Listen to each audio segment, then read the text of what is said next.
Hello everyone, তোমরা সবাই কেমন আছো? আশা করি সবাই খুব ভালো আছো। আমিও খুব ভালো আছি। আমি পূজা, তোমাদের সাথে শেয়ার করতে চলে এলাম আবার একটা নতুন ব্লগ নিয়ে।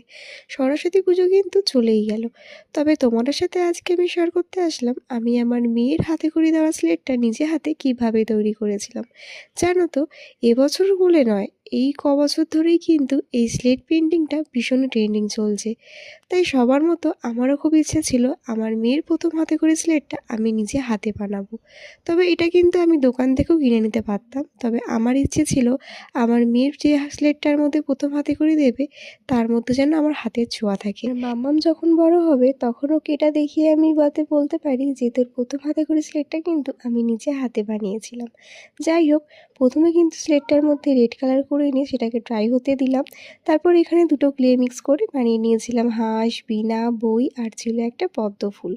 যাই হোক, এইগুলো কিন্তু আমি কোনোদিনও বানাইনি, আর এই স্লেট ওয়ার্কটা কিন্তু আমি প্রথমবারই করছি। তাই কিন্তু অনেক ভুল ত্রুটি হয়েছে, তোমরা একটু ম্যানেজ করে নিও।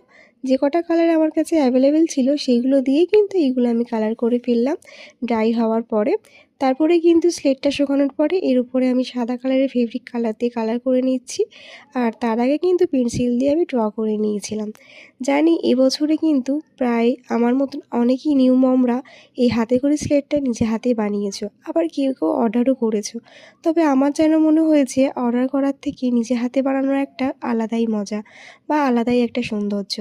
যাই হোক, ওদিকে কিন্তু আমার কালার হয়ে গেছিলো, আর এই পাটটা কিন্তু আমি মেশিনে সেলাই করে নিয়েছিলাম। তারপর এটাকে কিন্তু আঠার সাহায্যে লাগিয়ে দিয়েছিলাম, আর এটা লাগাতে কিন্তু আমাকে গানাটা ইউজ করতে হয়েছিল। তারপরে দেখো, এই যেইগুলো আমি হাতে বানিয়েছিলাম সেগুলো কিন্তু এর ওপর আটকে দিলাম। তো ফাইনালি কিন্তু আমার স্লেট পেন্টিং একদম ডান। তো কেমন হয়েছে অবশ্যই জানিও। স্লেট পেন্টিং তো হয়ে গেল, এবারে কিন্তু করতে বসে পড়লাম আমি দোয়াত পেন্টিং। আর এখানে ছিল তিনটে দোয়াত, একটা ছিল মাম্মামের, একটা ছিল মাম্মামের পিমুনের, আর একটা ছিল মাম্মামের ছোট্ট দিদিয়ার।